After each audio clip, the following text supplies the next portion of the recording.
Salve, salve pessoal, tudo bem? Aqui quem fala é Murilo Camano, mais uma quarta-feira e mais um episódio do podcast Nutritivamente.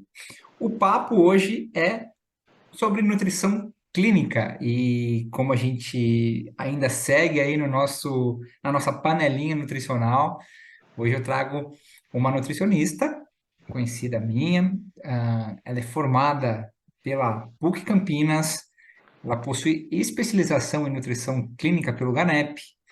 Ela é mestre pela Faculdade de Ciências Médicas da Unicamp, hoje doutoranda na Faculdade de Engenharia de Alimentos, também na Unicamp. Ela já trabalhou por 10 anos na área de nutrição clínica, hoje ela atua como pesquisadora no grupo de pesquisa de alimentos, nutrição e saúde da Unicamp. E tem um plus aí, ela foi minha professora também, então eu estou trazendo vários professores aí, Thalita Cremonese Pereira Bachelli, ou Bachelli, seja Uhum. bem-vinda, obrigado por topar participar do Nutritivamente e para a gente conversar sobre nutrição clínica. Obrigada a você, Murilo, pelo convite. Uma honra, né, aí estar falando com você. Isso, a honra é Não minha. precisa me chamar de professora, pode me chamar de Thalita, que agora somos colegas de trabalho. Não consigo. E brigadão mesmo pelo convite. Bom, professor, olha, tá vendo? Olha lá. Tudo bem, tudo bem. Tudo bem, vamos lá. Sempre para o pessoal que chega aqui, a primeira pergunta que eu faço, né, como é um podcast voltado à nutrição, eu queria te perguntar, como é que foi que você chegou à nutrição? Como é que você escolheu a nutrição? Como, depois de escolher a nutrição, escolheu a nutrição clínica? Conta um pouquinho para quem está ouvindo como é que foi essa chegada aí à profissão, por favor. Tá, bom, a escolha de cursar, né, a faculdade de nutrição foi porque começou a vir na mídia muitos estudos falando de alimentos que tinham potencial efeito na saúde, né? E até então todo mundo só conhecia a nutricionista como uma profissional que o público procura quando quer emagrecer, né?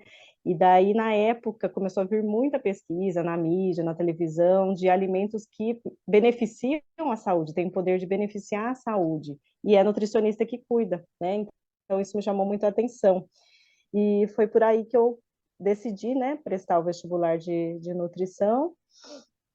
Fiz lá na PUC, né, como você falou, e depois a nutrição clínica acabou me conquistando, assim, na época do estágio da faculdade, né, que eu gostei muito de estar dentro do hospital, de trabalhar com pacientes doentes, internados, e foi por esse motivo que depois eu fiz a especialização em nutrição clínica, né, mas para com o anseio de poder ajudar aquela pessoa que está doente de uma outra forma, né? Médico dá remédio, nutricionista tenta ajudar com uma alimentação equilibrada e voltada para aquela doença que o paciente está sofrendo no momento. Acho que é isso. Legal, a gente sempre pensa, né? Eu falo para todo mundo que eu sou um entusiasta, né? Eu falo, meu, a nutrição pode tudo. A gente evita doenças, a gente cura doenças por meio da alimentação e a gente ainda não tem a credibilidade da galera que passa remédio, né? Exatamente. A nutrição pode fazer muito mais coisa além de emagrecer, né? Que é o que todo mundo conhece, né? É, Mas aos pouquinhos a nossa profissão vem caminhando para que seja do conhecimento de todos essas outras funções da nutricionista, a né? gente vai mudando aos poucos. É uma luta diária, eu trabalho em É, formiguinha, gota a gota, mas a gente chega é, lá. é mesmo, é verdade. A gente chega lá. Então, professora, você está fazendo doutorado agora, né? Sim. Fala um pouco sobre a sua tese, a sua defesa, quando vai ser, enfim, conta um Ah, pouco para tá a gente joia. dessa vida de nutricionista clínica e pesquisadora. Tá. Bom, o doutorado eu faço lá na Faculdade de Engenharia de Alimentos, né, no programa de pós-graduação em Alimentos e Nutrição. E a minha pesquisa é voltada à nutrição clínica também, talvez porque eu sempre fui dessa área, né, toda a minha vida profissional. Então, meu projeto é com crianças e adolescentes que têm uma doença chamada dermatite atópica, Hum, que até que é um pouco conhecida, né, uma doença de pele crônica, se manifesta principalmente na infância, mas que pode ir até a idade adulta, né? E é muito confundida com alergia alimentar, e não é uma alergia alimentar, é uma doença inflamatória crônica da pele, né? Ela pode vir em pessoas que têm alergia alimentar, aí ela vem de uma forma mais grave, né? Porque essa pessoa com alergia alimentar já sofre alguns problemas de pele vindos da alergia, né? Então, qual que é o nosso objetivo? É estudar o consumo alimentar dessas crianças e adolescentes com dermatite atópica e cruzar com a gravidade da doença, para Então, verificar se os alimentos que elas consomem ou deixam de consumir podem estar piorando ou melhorando os sintomas da doença.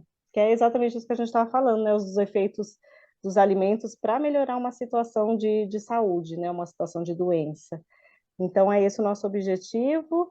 A gente está na fase de escrever artigos. Então, em breve, daí, se Deus quiser, eu vou publicar. Aí você pode até divulgar aí também as publicações. não, cara, eu já fiquei curioso. Vocês já acharam algum resultado? Eu adoro tá vendo? Um spoiler? Um spoiler. Muito se Então, fala, né? Sobre principalmente, vai, vou falar em doenças da moda aí. Farinha de trigo, é, açúcar, corante. É, sim. vocês acharam, tem algum achado nessa linha? Então, ao contrário do que a maioria das famílias fazem, né, que acontece é a mãe, o pai, naquela ânsia de tentar ajudar o filho que está com essa doença, acaba tirando muita coisa da alimentação, né? Tira alimentos com glúten, tira alimentos com leite, e vai tirando, tirando, tirando, que pode até contribuir para a piora do estado nutricional dessa criança ou desse adolescente, de tanto tirar alimentos que são fontes de nutrientes importantes, né? E ao contrário do que se pensa, na minha pesquisa, pelo menos, não deu relação desses Legal. alimentos, glúten, lactose, com a piora da dermatite atópica. Então, é uma coisa boa para quê? Para mostrar para os pais que não é para ficar restringindo a alimentação à toa, né? Sem que se comprove uma alergia alimentar ou uma piora clínica, né, em função daquele alimento, mas em geral não houve relação. Tá? Isso é bacana, porque às vezes se restringe muito a alimentação hoje em dia nessa moda, né, do glúten que você Nossa, falou, e desnecessariamente, né, sem poder ajudar em nada. No caso da dermatite atópica, não há benefícios, que bom saber. Nossa, tá? você também, né? Certeza que já pegou muita gente em consultório que já chega com preconceito. Ah, já cortei porque eu li que faz bem. Exatamente. Imagina isso numa criança, né, que está Então, precisando daqueles nutrientes para crescer e se desenvolver, é muito arriscado, né? A não ser que se comprove realmente alguma coisa grave, que tenha que tirar um grupo de alimentos, né? Então é isso. Em breve, quando eu publicar, eu te mando aí. eu tô louco para ler já. Legal. Professor, eu vou puxar um pouco para a questão de nutrição clínica. Sim. O ano passado eu produzi um conteúdo junto com um médico, é um médico famoso na internet. Ah, era um material muito extenso sobre doenças crônicas não transmissíveis, né? Uhum. E no final do ano passado, um levantamento de OMS, um levantamento de Ministério da Saúde, aqui no Brasil, mostrou que hoje, no mundo, as doenças crônicas não transmissíveis, elas são as principais causas de morte no mundo, né? Então, a gente tem as doenças cardiovasculares, as doenças respiratórias, diabetes, enfim, Sim. câncer, né, também, enfim. Uhum. E algumas delas levam em conta o estilo de vida, principalmente, né? O uso de tabaco, consumo de álcool, sedentarismo, que não é o caso da alimentação. Mas muitas outras têm esse impacto alimentar, né? E eu acho que aí entra muito a parte da nutrição clínica, né? Sim, com O certeza. que você pode falar um pouco para a gente sobre a questão de prevenção e o manejo dessas doenças por alimentação? Você tem alguns, puder compartilhar às vezes, algum dado seu de consultório, de pesquisas anteriores, né? Você ficou Sim. mais de décadas aí na área. É, esse conceito de que o consumo de alimentos pode trazer benefícios para a saúde engloba várias patologias, várias doenças, dentre elas as crônicas não transmissíveis que você citou, né? E é um conceito que não é novo, por incrível que pareça, né? Ele começou lá com Hipócrates, então há mais de 2000 anos atrás, né? E com aquela máxima, aquela frase dele que é que o alimento seja a tua medicina e que o medicamento seja o teu alimento. Então, é um conceito bem antigo Na época já se usava, né? Já se tratava com plantas e outras coisas, né? As doenças, até pela falta de ciência nessa área, é o que eles tinham em mãos, né? Eram os alimentos. E então, de lá para cá, isso veio se aprimorando junto com as pesquisas, e vários componentes foram encontrados nos alimentos que podem melhorar as doenças crônicas não transmissíveis, ou então prevenir que elas existam, né? Prevenir que a pessoa fique com uma doença dessas, né? É... Dentre eles são os bioativos, que são os alimentos funcionais que a gente fala, né?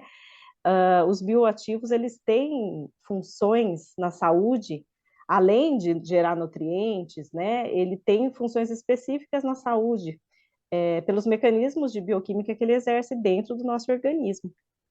Então, o que são os bioativos, né? São os carotenoides, os tocoferóis, os compostos fenólicos, os lipídios do tipo ômega 6, ômega 3, as fibras solúveis, que tem os prebióticos, né? Então, todas essas substâncias, elas beneficiam a saúde. No caso das doenças crônicas não transmissíveis, a gente pode destacar os carotenoides, né? Os carotenoides, eles têm uma função na prevenção de doenças cardiovasculares. Então, quanto maior o consumo de alimentos ricos em carotenoides, que são os de cor laranja, né? Cenoura, abóbora, mamão, quanto maior o consumo destes, mais tendência a se prevenir que existam doenças cardiovasculares, que é uma das doenças crônicas não transmissíveis mais incidentes aí no momento, né? Além deles, a gente tem os compostos fenólicos também, que são alimentos funcionais. E o que são esses compostos fenólicos, né? Que também agem na inflamação, até no combate, na prevenção do câncer, né? Se eles são consumidos com uma periodicidade grande.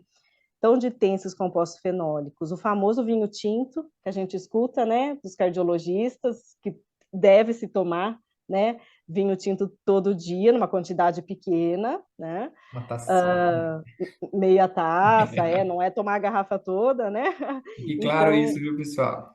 que fique claro isso. Ninguém está estimulando o alcoolismo aqui, não. Então, o vinho tinto ele contém esses fenólicos, né? A cúrcuma, que é o nosso açafrão, né? Usado como ingrediente da culinária, tempero. Ele contém a curcumina, que também tem efeitos benéficos, principalmente na prevenção de câncer. Tem muito estudo comprovando, né, que ele realmente age ali nas células, prevenindo a formação ou prevenindo que se aumente o tamanho desses tumores. Então, tem muita coisa nesse sentido na literatura. O cacau, que é parte do chocolate, né? Então, o chocolate não é nosso inimigo, né, na alimentação. O cacau tem efeitos benéficos, então o chocolate amargo, meio amargo, são os que contêm mais porcentagem de cacau. Ele contém esses compostos fenólicos que também ajudam na parte cardiovascular, né, antioxidante, anti-inflamatória, que vai prevenir essas doenças crônicas não transmissíveis, né? Café, chá, também acaba entrando nessa linha aí, de ter compostos fenólicos que podem prevenir ou combater as doenças cardiovasculares e outras doenças crônicas não transmissíveis. Então, assim, tem muito o que se fazer nessa área, né, Murilo? Não é só emagrecer, dá para a gente Uhum. mexer com esses alimentos para eles beneficiarem, né? É legal você falar, porque assim, eu sou um entusiasta gigantesco desses alimentos. Eu tomo, eu tenho um amigo, ele tem a mãe dele, o pai dele tem uma horta orgânica aqui. Então, toda semana ela me dá cúrcuma e gengibre. Então, todo Ai, dia, que delícia! então, todo dia tem chá de cúrcuma aqui. De manhã eu faço sempre uma panqueca com ovo, cacau, aveia. Então, tá ali o Uhum, cacau. A questão do vinho, eu não sou muito fã de álcool, mas estou sempre ali comendo uma fruta vermelha, né? Então, uhum, porque eu tenho histórico, né, professor? Eu vou falar para assim, para quem está ouvindo a primeira vez que eu vou falar, a família do meu pai tem problemas cardiovasculares, então passou de geração para geração, e a família da minha mãe, o problema é de diabetes. Então, ixi, eu tenho os genes estragados. Você tem que se encher dessas coisas, faz muito bem mesmo. É. Então eu tô ali, sempre ali, olhando, escolhendo bem os alimentos, e eu passo isso para os pacientes, né? Então, eu fico feliz quando não sou só eu que falo, você que é praticamente doutora na área aí já, faz esse levantamento, mostra que não tem esse terrorismo. Fala, gente, olha, comida de verdade, gostosa, e, É, né? E fica mais barato que tomar remédio depois, né? exatamente, muito mais gostoso que tomar remédio, né? Então é Não, melhor prevenir do que remediar, já né? diziam os antigos, né? O custo da prevenção é, é mais é mais barato que o custo do conserto, né? O pessoal É, com costuma dizer para certeza. os pacientes. Fora as consequências que vêm junto com a doença, né? Que são inúmeras, né? Ah, é muito complicado. E falando em doença e consequência, outra condição de saúde aí que a gente combate diretamente é a obesidade. Aí, aqui não tem muito como a gente não acabar entrando naquela questão de estigma, de nutricionista ajuda só a emagrecer e tal. Ajuda também, claro, né? Mas a obesidade também é outra questão que me preocupa como nutri e como assim, eu me vejo, professora, daqui a uns anos como um profissional de saúde pública. Eu fui pego pela Uhum. o bichinho me picou na pandemia ali e eu E sigo ficou. ali na sempre estou estudando saúde pública ultimamente, enfim, né? E a última pesquisa nacional de saúde, né, a PNS, ela mostrou, ela foi feita em 2020. Então, acho que, se eu não me engano, eu li que a próxima é 2023 ou 2024. Ela mostrou que na época 2020, né, já 60% dos brasileiros já estavam com excesso de peso, né? E até 2030 o número pode chegar até 67%. E a nutrição clínica também, assim, mesmo na questão que a gente acabou de citar das doenças crônicas não transmissíveis, tem um papel importante, né, na questão de modulação dessa obesidade. Tem gente que Sim. fala que a obesidade é doença, tem gente que não fala.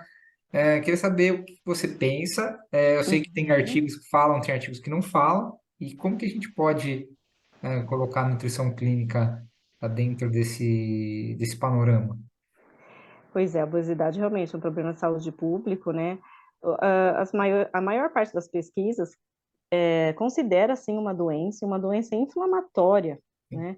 Então, se a gente mexer com todos esses alimentos bioativos, né, que eu falei, os alimentos funcionais, aqui que eu já citei alguns, eles podem agir na inflamação da obesidade. Agindo na inflamação da obesidade, pode contribuir para o combate da obesidade, né? Mas é claro também que não adianta, sei lá, se encher de cenoura, cacau e comer muitas outras coisas erradas, hipercalóricas, os ultraprocessados, né, que a gente tem muito hoje em dia, e pela facilidade de se comer eles, pela nossa rotina do dia a dia, às vezes muito cansativa, a gente não tem tempo de cozinhar, acaba comendo, né, essas coisas mais rápidas, os ultraprocessados, que as pesquisas mostram que esses sim fazem mal à saúde e corroboram com a obesidade, né? O excesso de consumo de ultraprocessados pode levar uma pessoa à obesidade, porque eles são altamente calóricos e pouco nutritivos, né? Tem poucos nutrientes importantes.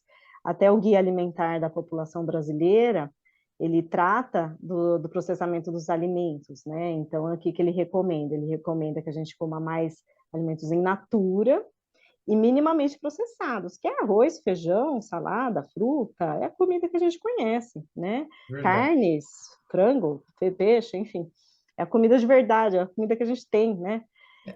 Acesso fácil, sem muitas coisas mirabolantes. E depois ele fala que processados e ultraprocessados devem ser evitados, né? Justamente por isso, eles podem propiciar uma obesidade devido ao número, à quantidade excessiva de, de caloria que ele tem, né? Fora os corantes, conservantes e aditivos que são adicionados que pioram a saúde a longo prazo, né? O excesso destes pioram a longo prazo. Então, a obesidade, hoje em dia, com a nutricionista, não é tratada só com déficit calórico, né? Não é passar fome, pelo contrário, é comer correto. E às vezes comer correto, você acaba comendo mais coisas do Sim. que antes, quando você comia coisas erradas, né? Às vezes come pouco, mas come tudo errado, né? Então, eu já atendi em consultório uma época, e o paciente falava, nossa, mas tudo isso tem que comer? É muita coisa. Eu como bem menos que isso. Eu falei, exatamente, é tudo isso. São alimentos saudáveis que não vão te deixar com fome e são eles que vão combater a sua obesidade. Então, não é só um déficit calórico, é a melhorar a qualidade dessa alimentação, né, nos pacientes obesos. E daí as nutricionistas hoje em dia vêm nessa linha, né? Acabou aquela coisa, ou pelo menos se tem pouca gente que faz uma dieta de 500 calorias, que a pessoa não consegue seguir porque passa fome, né? Então, melhorar a qualidade da nutrição, ao invés de suprimir tanto assim a quantidade calórica, que às vezes a pessoa nem consegue seguir uma dieta assim por muito tempo, né? Acaba desistindo. Não, eu já, assim, não, eu já peguei alguns casos, né, de pacientes que eles chegaram para mim com dietas de outros nutris na época, né?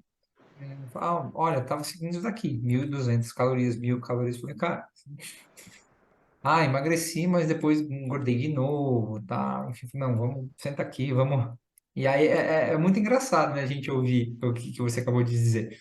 Nossa, mas eu comi tudo isso, como é que eu vou emagrecer?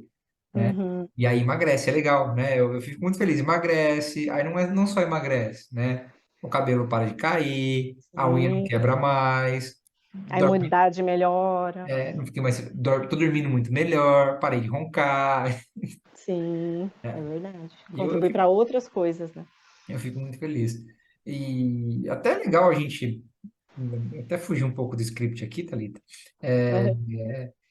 quando a gente se alimenta muito com esses ultraprocessados, a gente corre-se o risco, né? Eu sei que não é tão rápido de acontecer, mas para quem vive uma vida corrida, não realmente não tem tempo para cozinhar, tal, e acaba se alimentando de ultraprocessado, a gente chama o estado nutricional da pessoa que ela tem uma fome oculta, né? Sim, Que é a ausência de nutrientes, só tem calorias vazias. exato. É. Eu vejo, eu sigo o pessoal, não sei se você tem um hábito de ouvir, eu adoro podcast, então eu estou sempre procurando Uhum. alguma coisa, assim. O pessoal do Joio Trigo, então eles Ah, sim. mostram muito o caso, principalmente em comunidades, né, as pessoas menos favorecidas, tal, então as crianças hoje, que não conseguem ir à escola, elas vivem um processo de fome oculta, tá sempre comendo salgadinho, Sim, biscoito, exato. e tem nutriente corporal, só caloria ali, só gordura e carboidrato. É, Né? é a fome oculta mesmo, né? Porque ela não sente fome, né? Porque ela Né? está comendo essas coisas altamente calóricas, que vai suprir a necessidade calórica, né? Dessa criança, adolescente, até os adultos mesmo, né? Sim, E só que por dentro o organismo dela está com fome. Por fome do quê? Fome de nutrientes importantes, né? é. Para fazer todo o processo de fisiologia do nosso corpo. Puxando o gancho, eu tô puxando os ganchos aqui, hein? Se eu estiver correndo, Sim, se eu estiver te não, atropelando, você pode me falar, tá fala. legal, tá legal. Fala, Murilo, você tá indo muito rápido, Murilo, você tá me cortando, deixa eu falar. Não, pode ir tranquilo. Relacionado aí à questão da obesidade, dos alimentos ultraprocessados, hoje a gente tem também um quadro de diabetes preocupante, né? A Associação Brasileira de Diabetes mostra que a gente tem hoje 13 milhões de pessoas vivendo com a doença, né? E o que me preocupa na questão do diabetes é que ela muitas vezes é silenciosa. Eu tenho casos na família, inclusive casos de amputados na família, né? Nossa, Eu tenho caso de profissional da saúde da minha família que foi amputado. Eu falei, poxa, tá de zoeira com a minha cara, né? Ele sofreu amputação na perna, ali, enfim. nossa, E eu acho que aqui, mais do que nunca, entra a questão nutricional, né? O diabetes ele acaba sendo uma consequência quando não é o tipo 1, né? uhum, É uma consequência direta da alimentação, da péssima qualidade, enfim. E sim, aqui a gente pode modular de diversas maneiras, né? sim. A obesidade, uma das consequências da obesidade é a diabetes, né? Que começa como uma pré-diabetes e acaba virando uma diabetes do tipo 2, né, que a gente está falando, que é aquela que não é genética, né? Enfim, que vem com a má alimentação ou com a obesidade. E assim, a gente pode modular a alimentação do diabético. O diabético, a primeira coisa que um leigo pensa, né? Não pode comer açúcar, né? É a primeira coisa. Mas tem muitas outras coisas que podem ser feitas, né? Então, assim, há uma piora dos níveis glicêmicos quando essa pessoa come alimentos de alto índice glicêmico. Então, quais são os alimentos de alto índice glicêmico? São alimentos feitos com farinhas brancas, arroz branco, pão branco, torrada branca, bolachas, né, as mais variadas. Então, esses são alimentos de alto índice glicêmico que podem piorar a diabetes, né? Então, a nutrição pode entrar nesse sentido também. E, ao mesmo tempo em que se orienta a reduzir, né, essas farinhas brancas e alimentos com alto índice glicêmico, se orienta também a aumentar o consumo de fibra, né?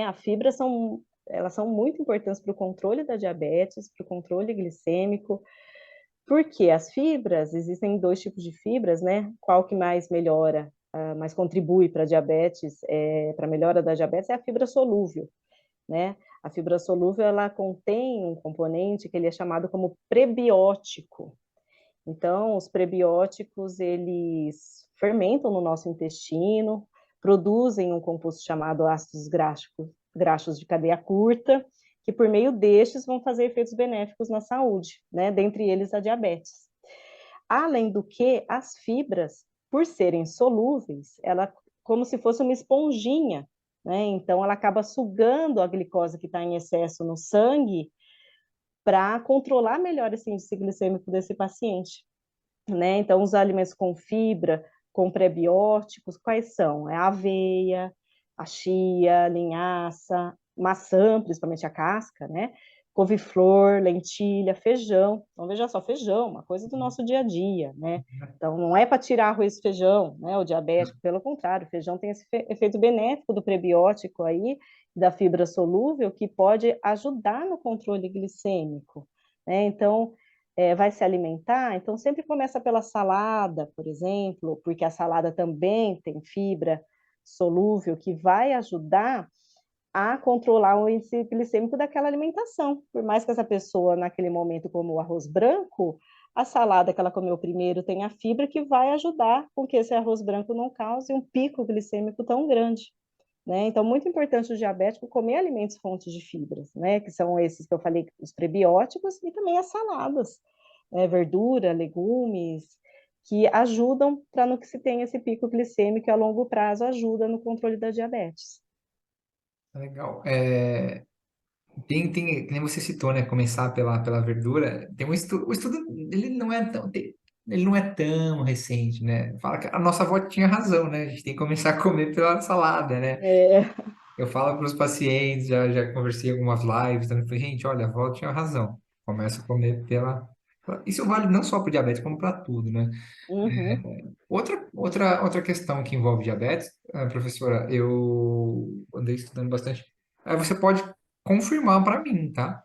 As diretrizes de fibra aumentaram, né? Antes era em torno ali de 25, hoje subiu para 50, dobrou. É real esse sim, dado? sim, é real. Porém, muito difícil de seguir, É difícil de bater, né? 25 já não é porque tão fácil. exatamente, É, 25, quando a gente faz um recordatório nutricional com o paciente, a gente já vê que ele não consegue consumir tudo isso de fibra. 50, então, é muita coisa, mas é aquele desafio, né, de estar colocando aveia numa fruta, a aveia contribui para aumentar essa quantidade de fibra. É comer o arroz integral ao invés do branco, o integral já contribui para essa quantidade de fibra. Então, onde puder colocar os grãos, lentilha, né, chia e frutas, né, que contribuem também para a quantidade de fibras. E é por isso que se aumentou a quantidade recomendada de fibra, justamente pelos efeitos benéficos na saúde, né? Então, a gente fala, antigamente associava fibra com funcionamento intestinal apenas. é, Ajuda a funcionar o intestino. E não, né? Existem muitos estudos que beneficiam, a fibra beneficia o controle da diabetes, né? Então, por isso a preconização mudou da quantidade de fibra devido aos efeitos benéficos dela em contrapartida, uma população que está engordando cada vez mais, né?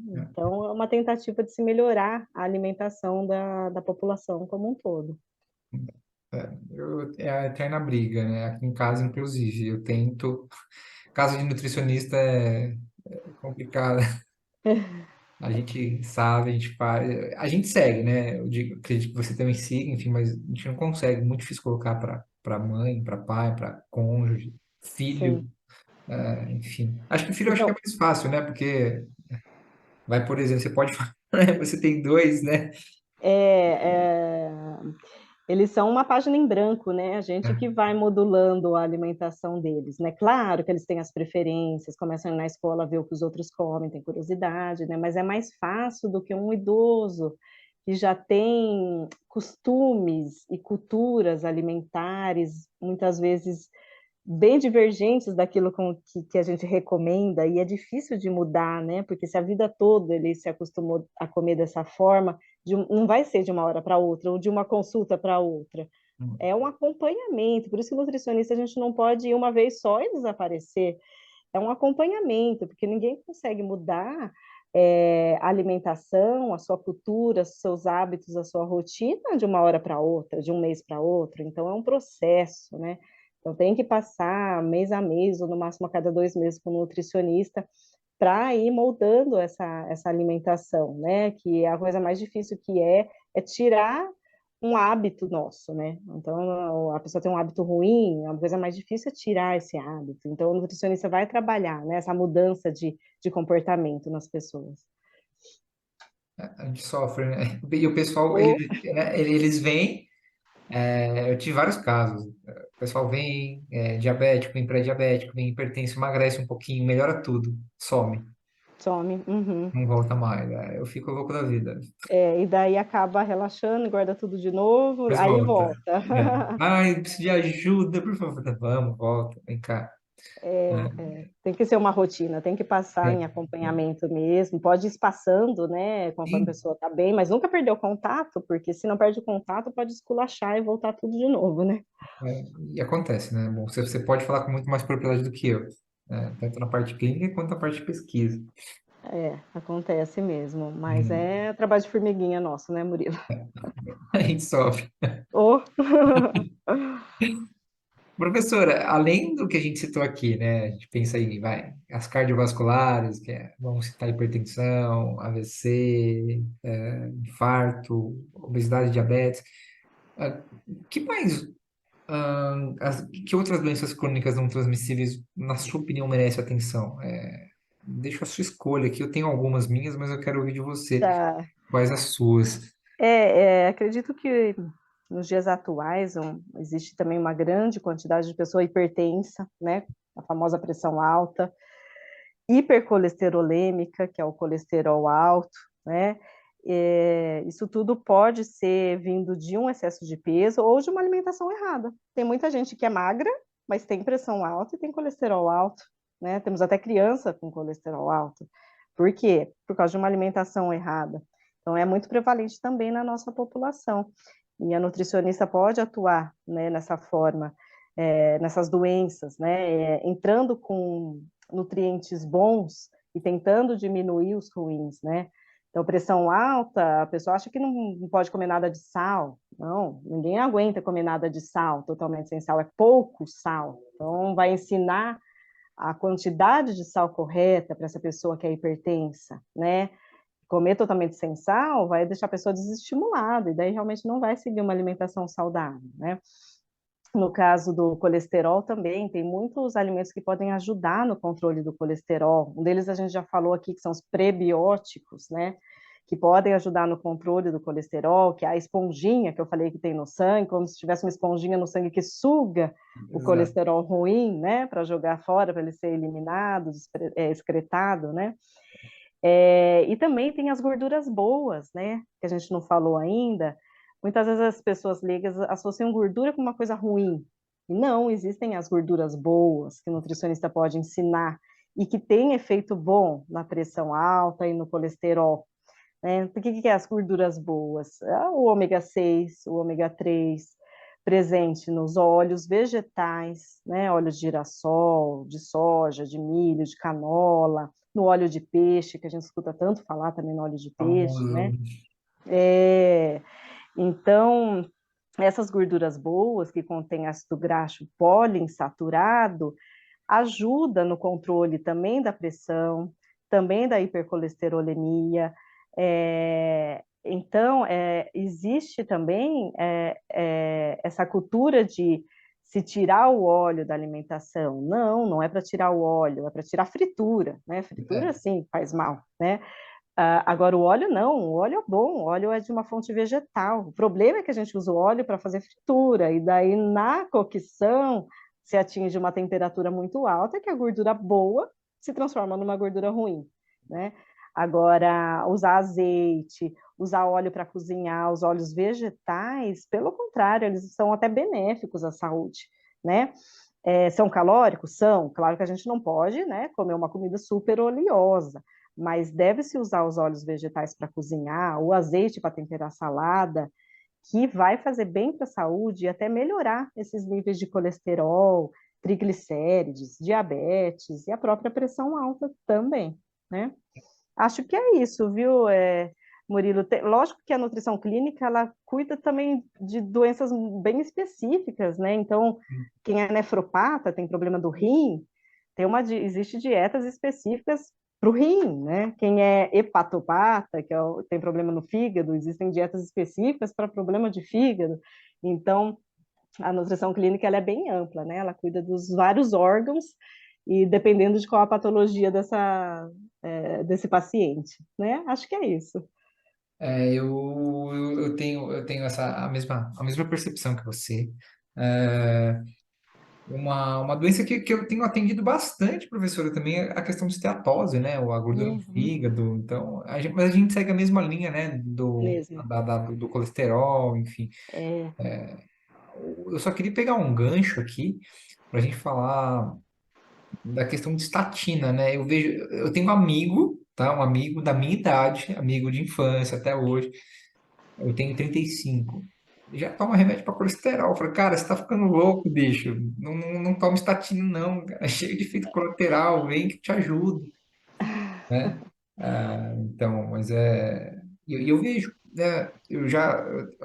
Bom, como eu moro no interior, na minha cidade tem 3 cardiologistas famosos. Eu tenho acesso a eles, né? sim, uhum. Famosos, entre aspas, né? Enfim, conhecida, cidade pequena. Aí Todos eu, são conhecidos. e aí eu converso com eles e falo, olha, quando tiver, me manda. Você não precisa dar estatina como você tem dado, sabe? Eu sei que é mais fácil, mas tem muito efeito colateral.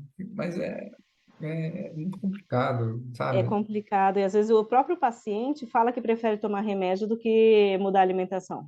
É, E isso é muito triste, né? Você ficar refém de um remédio a vida toda, não, ao invés de uma alimentação mais saudável, que você pode até comer chocolate meio amargo, né? Uma coisa que você nem pensaria que poderia e pode, né? Então, muitas vezes o paciente vai pela facilidade, né? Prefere tomar o comprimido do que fazer o esforço de uma reeducação nutricional, né? não é E nada absurdo, né? Eu falo, enfim. não, não é. Você Não é, chega. mas as pessoas pensam que é, né? Então, a gente tem a pecha de que a gente vai tirar as coisas gostosas, vai Vai comer só proibir. alface, É, né? Vai comer só alface e salada, e não é bem assim, né? então, eu falo pro pessoal, a gente é amigo, eu não quero te proibir de comer nada. Gente, Isso. como nutricionista, eu afirmo, o maior prazer da vida é comer. Eu não- É, né, é verdade. eu vejo hoje, eu acho que alimentar, sentar, comer uma coisa gostosa, né, uma coisa que remete à infância, uma receita em família, né, enfim, Sim, não vou te proibir de nada, eu só vou te reeducar, vou te ajudar, não vou te reeducar, vou ajudar você no processo sim, de educação, exatamente. né? É complicado. Você chegou a trabalhar já com equipe multidisciplinar, professora? Sim, cheguei em É, hospital, a gente trabalha muito com equipe multidisciplinar, né? Então, todos os tipos de médico que você possa imaginar, né? Desde o cardiologista até o nefrologista, né? Que cuida dos rins, e pacientes em hemodiálise, e essa interação multidisciplinar é muito importante para a nutrição, muito importante mesmo. E sem contar das dietas enterais que existem nos hospitais, que é a nutricionista que prescreve, né? É muito importante essa comunicação com os médicos, com enfermeiras e com qualquer profissional, até psicólogo, né? Porque às vezes a alimentação está muito ligada com o emocional, então esse acompanhamento multiprofissional, né, é muito importante e só vem ajudar o paciente, né, a ouvir a mesma coisa de vários profissionais, porém cada um no seu foco da profissão, né? A nutricionista com alimento, o médico com os exames de sangue, se necessário, medicamentos, e a gente vai se conversando e vai alinhando tudo para o benefício do paciente. E é bem interessante essa equipe multiprofissional, né? Tanto no hospital como nos consultórios, né? Que você falou que você tem acesso fácil aos médicos, ótimo, né? Porque é tudo que eles precisam, né? Um nutricionista para eles confiarem para mandar os pacientes deles, né? E Né? tenho certeza que também eles não gostariam de estar prescrevendo estatina para uma pessoa tão jovem, né? Então, tendo esse contato com um nutricionista de confiança, para eles também é muito bom. E os resultados são bem legais, né, quando trabalha em equipe. Com certeza, e são melhores. É, Com certeza. professora, eu sei que você é muito ocupada, né? Enfim, você tem trabalho, você tem doutorado, você tem filhos para criar. Eu não pretendo tomar muito seu tempo aqui, embora Imagina, eu ficaria o dia inteiro conversando com você, conversando. Parece que a gente está no é, sofá de casa, né? Conversando. né? É isso aí. Hoje, assim, eu sempre pergunto para os nutris que vêm aqui, para os outros profissionais de saúde que vão vir, vou perguntar também. É, e eu queria saber hoje, com a nutrição clínica, qual foi a sua maior satisfação até hoje? Se tem algum caso específico, se você pode falar de maneira generalizada, enfim, me conte, por favor. Ai, tem vários casos, né? Mas, enfim, o que mais me marca, assim, é quando a gente consegue minimizar uma doença com a alimentação, né? Então, por exemplo, paciente com problema renal, beirando a hemodiálise, quase em hemodiálise, de tão ruim que estava esse rim, né, essa insuficiência renal, com uma alimentação equilibrada, que é totalmente específica para problema renal, eu não vou nem falar aqui como que é, porque não vem ao caso. Então, com uma alimentação específica para esse caso da insuficiência renal, já vi pacientes saírem da fila da hemodiálise porque só com a alimentação ele conseguiu controlar a insuficiência renal dele. Não curar, mas controlar Então, a nível de não precisar fazer hemodiálise, né? mesmo. Então é muito, é, a gente fica muito satisfeito e muito feliz, né, por saber que só alimentação pode evitar um tratamento tão doloroso, tão cansativo que é uma hemodiálise, né? E com a nutrição clínica a gente consegue isso com a ajuda do paciente, que é o principal ator, né? É, A gente só orienta, mas quem faz é o paciente, né? Então é muito gratificante ver isso, uma doença sendo minimizada por conta da alimentação. então, imagina, eu falo, eu tive dois pacientes renais até hoje só. E é muito complicado, realmente. Eu acho que das patologias, acho que talvez seja Complicada. a mais complicada em termos alimentares, né? Porque a, É, sim. a modificação é muito grande, é muito difícil, a adesão, enfim, imagina, deve ser uma satisfação gigantesca para você, poxa, olha aqui, ó, ajudei, eu não preciso de hemodiálise, né? Nossa, Isso, e daí o próprio paciente dá valor à alimentação, né? Fala, poxa, olha só, né? Eu comendo só comer certinho e falar o que ela pediu, né? Fazer o que ela pediu, eu já consegui me livrar de uma hemodiálise. Então começa a se dar valor, né? Menos valor ao remédio, mais à alimentação. né? Legal. Bom, professora, quando eu chego no fim aqui dos episódios, eu sempre falo onde os ouvintes podem encontrar o entrevistado, a entrevistada. Então, eu sei que hoje você não está atendendo, né? Então, eu acredito que o pessoal que te ouviu hoje adoraria passar uma consulta com você, né? Mas você está terminando o doutorado, enfim. Então, eu queria saber, para a gente finalizar, quais são os planos futuros aí? Quando você termina o doutorado? Você vai continuar na Uhum. pesquisa? Vai para o pós-doc? Pensa em orientar, vai voltar a atender? O doutorado eu devo acabar até o meio do ano que vem, e a minha intenção é continuar na área acadêmica, né? Então, voltar a dar aula. O Murilo foi meu aluno, então eu parei de dar aula porque tive o primeiro filho, né? Saí em função disso, né? Para cuidar do filho. Depois veio a segunda filha, e agora que eles já estão maiorzinhos, eu quero voltar a dar aula, que é uma coisa que eu amo, poder ensinar, né? E poder formar outros nutricionistas, que é uma profissão que eu tenho paixão, que eu amo mesmo. Então, daqui para frente, minha meta é terminar o doutorado e voltar a dar aula. Consultório, se couber na agenda, volto a fazer. Por enquanto, não está cabendo, mas se alguém precisar, posso recomendar nutricionista aqui em Campinas, né? Ou o próprio Murilo, que está um pouquinho mais longe, mas de repente já atende online, alguma coisa assim. Estamos online aqui, mas agradeço também. Legal, professor. Então, eu queria mais uma vez agradecer a sua participação. Você, poxa, você torna o podcast aqui gigante com a sua presença. Quando eu comecei a montar a lista, falei, bom, eu quero trazer nutricionistas de cada área, nutrição clínica, opa, a professora Thalita. Então, vou Legal. ter que chamá-la. Tomara que ela tope, tomara que consiga e deu certo. Estou muito feliz, estou muito Ai, que satisfeito, bom. né?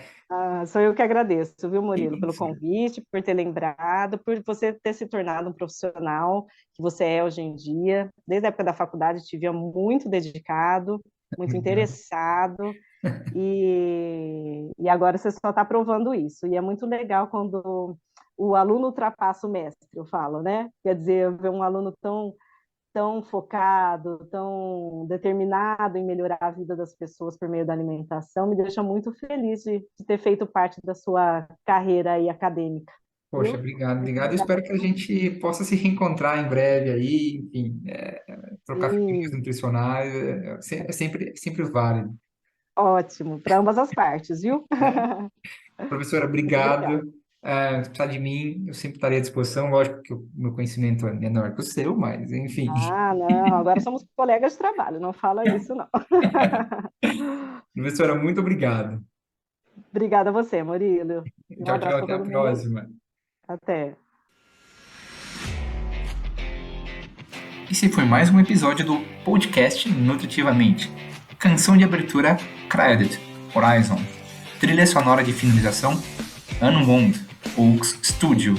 Direção criativa, produção executiva, consultoria científica, edição e concepção Murilo Camano Muro.